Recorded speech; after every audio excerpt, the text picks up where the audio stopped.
Hey, it's Tom Bruni and welcome back to the channel. Today's video is part of my intro series where so far you've seen my welcome video, you've learned a bit more about me personally, and today we're going to be discussing the business strategy and overall business plan for this YouTube channel. It's going to tie in well with the next video, which talks about content strategy, and then finally we'll top it all off with the next video after that, discussing my starting financials, how I'm going to fund the business, and how I'm going to support myself. So let's get right into it. All right, so until I become a video editing wizard, we're gonna have to keep this simple. I got a Word doc open. I'm just gonna walk you guys through what the next year plus should look like for this business. And hopefully by the end of it, you'll see the roadmap of where I'm starting, where I'd like to be in the end, and how I'm gonna get there. In addition to that, at the top of the document, you guys are gonna see a bit of a sneak peek into my video creation process. I want to get the key things down: the title, the keywords, the description, the thumbnail idea, the comment, what playlist it's going to be in, kind of like the most important factors I want to figure out before I film, so that when I sit down, film, have the footage, I can just jump into editing and get it published. So this is a work in progress, but for now, this is kind of what I got. Let's jump down to the business objectives section, which is the start of the actual plan. So what is the business objective? Teach everyday people the language of money and business so that they can improve their finances and lives. Very simple. What are you trying to do? I think that describes it pretty well.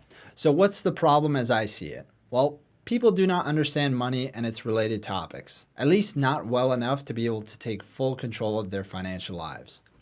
And why is that? I think there are a few key reasons baked into society. First is, it's not typically openly discussed. Money is seen as taboo still. 2, financial literacy and money in general is not taught at any stage of life, and yet we need it to make every decision in our lives. 3, money is viewed as an end goal in and of itself as opposed to a tool to meet another goal. And lastly, I think there are a lot of conflicts of interest in the business world when it comes to financial education. It's really hard to make money at scale if you're working with low to middle income people that don't have a lot of disposable income. That's why the majority of financial services are offered to those at the upper end of the income scale, because they simply have more money. You can charge more. You can offer them more products and services. It's really hard to offer education in a way that makes sense for a business to make money at scale. It just doesn't move the bottom line. And that's why you ultimately get these kind of half-ass attempts or conflict-ridden attempts at education made by firms like brokerages that really at the end of the day are there to educate you enough so that you can trade more through their platform, that they can sell you more services, that you use more complex products that they can put more fees on.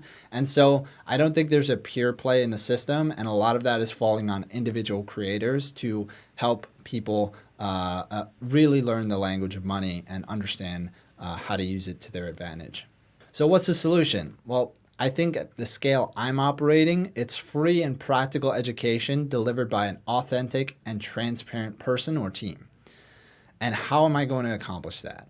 1, I can show people exactly how I run my business, my finances, and give them real-time insights into how I'm trying to build my own wealth. If I'm going to talk the talk, I'm going to walk the walk, and you're going to see it all on the channel. I'm going to offer the content for free using YouTube as the primary distribution and monetization platform. And then eventually, after I've grown the brand, gotten some income coming in, I can grow it into a larger edutainment brand that can offer additional products or services in addition to the free content. So who's the target audience? Well, 15 to 40-year-old English speakers who want to attain financial independence.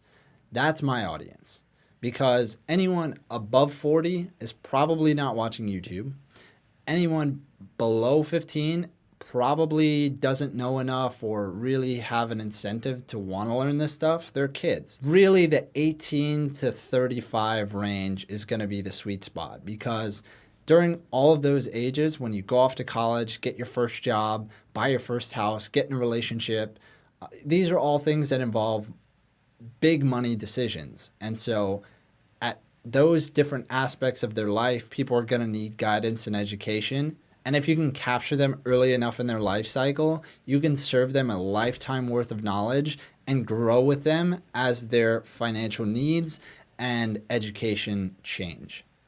So why me? Well, this is something I struggle with a lot, but at the end of the day, I think I have the professional qualifications and life experience to speak on these topics, as well as a proven track record of success in the various things that I pursued. So if you guys watched my last video where I told my entire story from birth to basically now, you see that I've done a lot of different things. I've got an accounting degree with a major in finance and communications. I built a technical analysis brand that I parlayed into a successful career.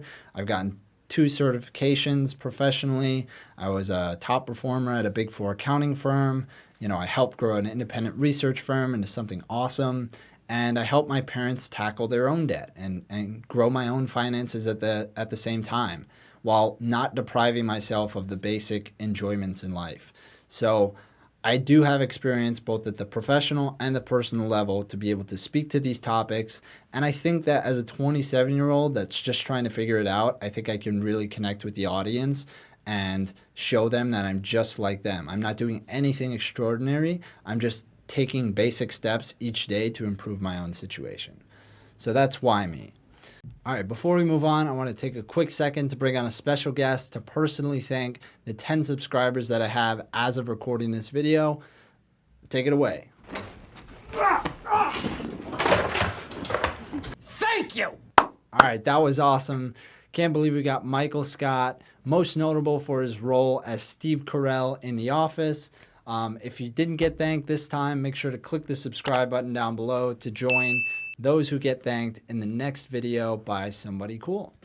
So what is my core competency in this job? Ultimately, my job is to learn something, do it myself to understand how it works, and then teach it to the audience, and then repeat with a new topic. So my goal is to save people time and money by putting in the work to learn complex topics and then deliver those key components back to them as simply as possible. My job is to be a master at learning, teaching, and curating information. That's it. All right, so how do you make money as a business if you're offering free content? My goal at the end of the day is to keep the education free for the people that need it. So how can I do that? Well, I can create win-win situations for me and the audience that don't necessarily involve direct transactions of money. So I can add value to the audience by providing good content. And in return, I get ad revenue from YouTube. I get ad revenue from other partnerships. I get sponsorship money if I introduce them to a specific product or service that I think might be a benefit to them. I can get direct support. I can build a community on Discord and then include a Patreon in that, so that people who do want to pay for the content and support my efforts can do that and have an outlet to do that. Future products or services that help improve the experience, whether that be merch or digital products or courses or consulting, additional add-ons that people that want to buy something can buy something. But in terms of monetization, these are kind of the key aspects that I've seen other creators who have built large businesses ultimately rely on.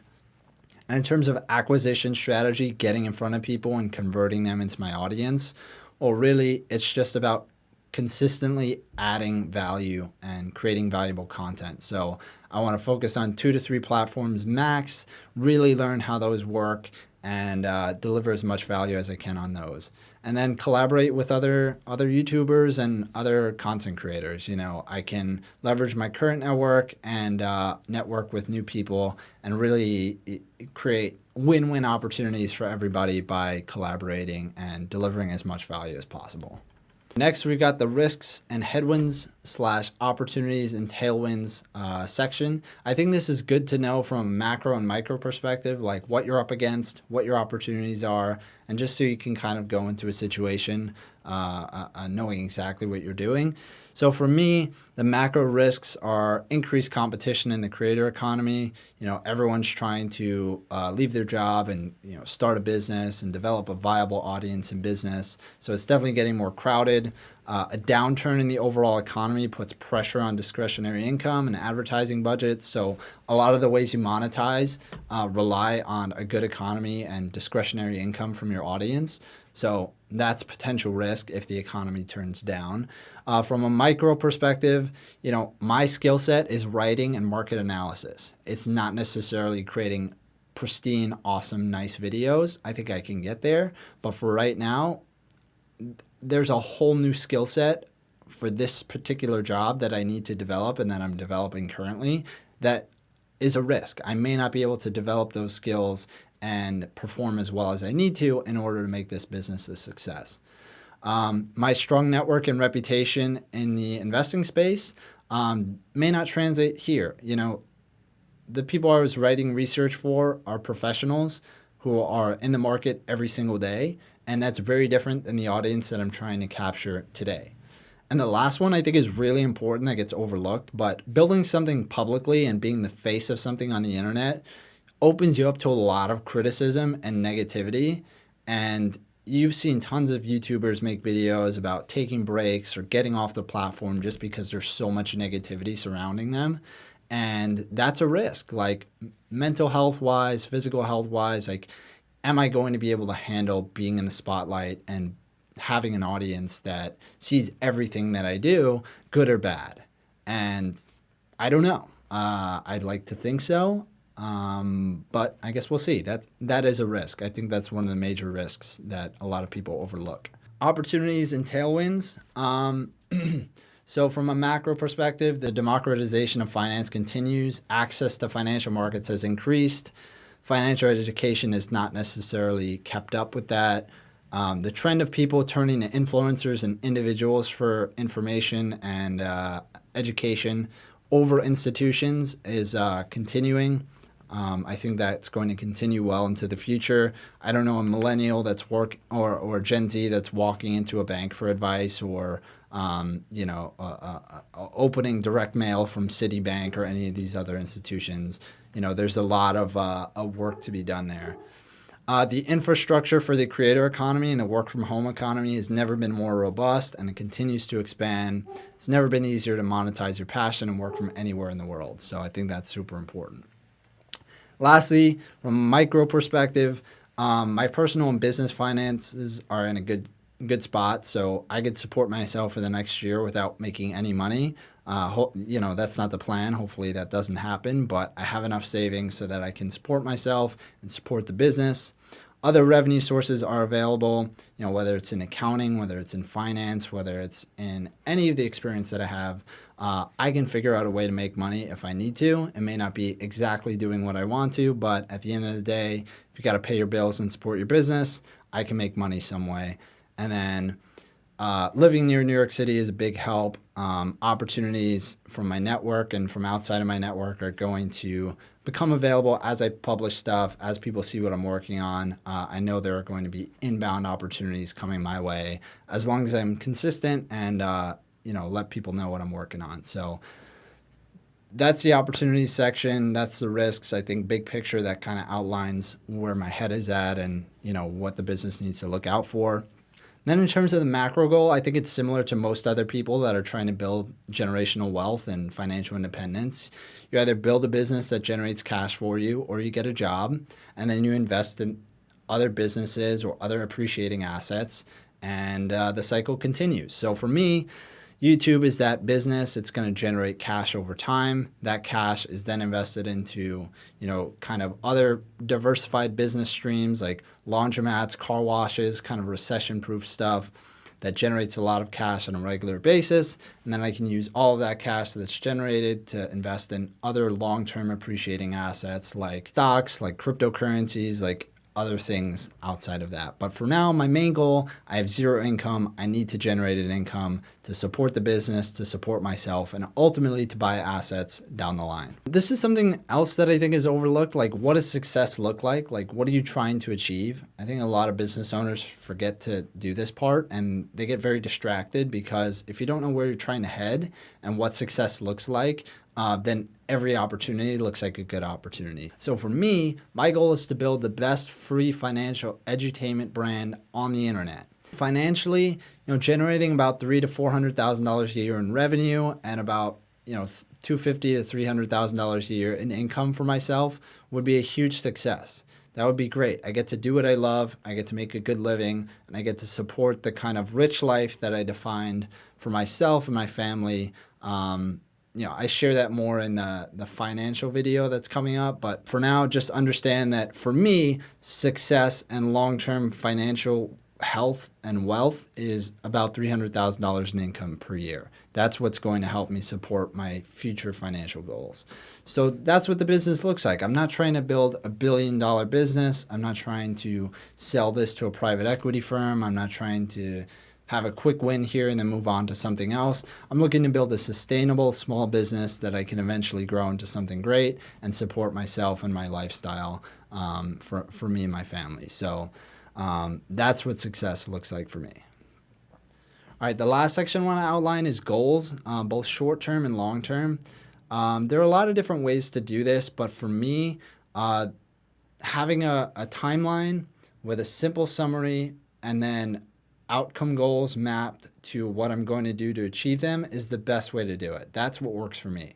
So in the very short term, October to December 2021, my goal is to launch my business. That's all I need to do. That's what I'm doing right here. It's not going to be perfect. It's not going to be pretty. There's going to be a lot of shit that I mess up, but I just need to get started and get moving. So what does that look like in terms of outcome goals and how I'm going to get there? So the first outcome goal is pass the 2 remaining CPA exams and apply for my license.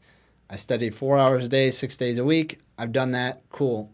Don't have to worry about that anymore. Reach 1,000 subscribers on YouTube and test the waters with different video topics, format, series to see what works and what doesn't. Okay, great. That's a nice goal. How am I going to get there? I got to publish at least 15 videos on YouTube and at least 15 short form videos on other platforms that are within my content strategy. And then finally, I'm going to reach out to 25 people I know per week and just reconnect, network, and ask them to subscribe to the channel. Okay, great. Finalize video creation workflow. Again, another goal, like figure out how to make videos better, how to make them faster, how to keep the quality up, how to make things that people want. I got to work on that. So I need to document my initial workflow and then improve on it over time. And then lastly, I want to test a couple side hustles, see if I can make some money to add to my working capital and extend the timeline that I have with my current savings. So that's 3 months. That brings me to the end of the year. That's plenty to do. All right, so short term, January through December of 2022. So all of next year. I want to continue growing the audience, begin monetizing my work, and continue building out the foundational functions of the business so that I can support future growth.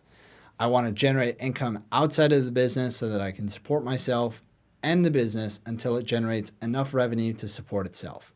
Okay, that sounds pretty good. That's a long way of saying continue to build out the business and make some money so that you don't go broke. Awesome. So how am I going to do that? Here are my outcome goals mapped to input goals. I want to get accepted to the partnership program and get 10,000 subscribers. I'm going to publish 3 videos a week. Publish at least 1 video per weekday on kind of my front end user acquisition platforms of TikTok, Instagram, and YouTube Shorts. And I'm going to collaborate, or at least attempt to collaborate, with at least 1 YouTuber or digital creator per month.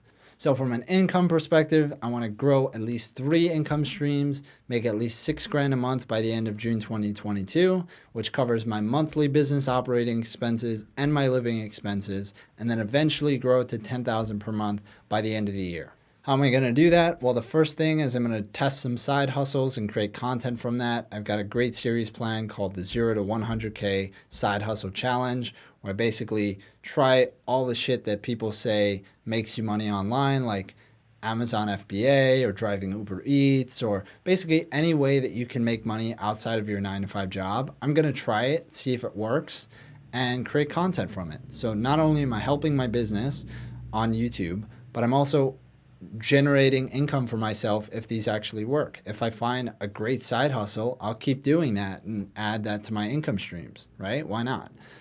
And then I have a side project I'm working on with an industry peer that's more like market related and, technical analysis related. So I'm excited about that, but can't really share much about that just yet. Then by the end of the year, I want to make at least $2,000 a month on average from YouTube. So that includes ad revenue, affiliate links, sponsorships, merch, digital products. And then I have a few things that I need to do under each of those to feel comfortable doing it and set myself up for success there. Finally, I want to build out the back end of the brand with a newsletter and a website. I'll talk more about that in the next video, which is my content strategy, but you'll see Having a back-end website, creating written content there, and a newsletter as well gives me a lot more content opportunities, which I'll discuss in the next video. But yeah, check that out. And then finally, create a network and rekindle past relationships. So I want to attend at least one industry event per month, connect with at least 3 people per week just to keep in touch. And finally, identify and join at least one free or paid community of founders and creators. Like, entrepreneurship can be a really lonely thing. I learned that from my last job as well. Like, I was kind of on an island just writing research and putting my head down, and it got really lonely at times. So I want to make sure that I'm reaching out to people, building relationships, and ultimately taking care of myself and setting myself up for success. And other people are a big part of that. All right, so that's my next year planned out. I've got all my outcome goals as well as what I'm going to do to reach them.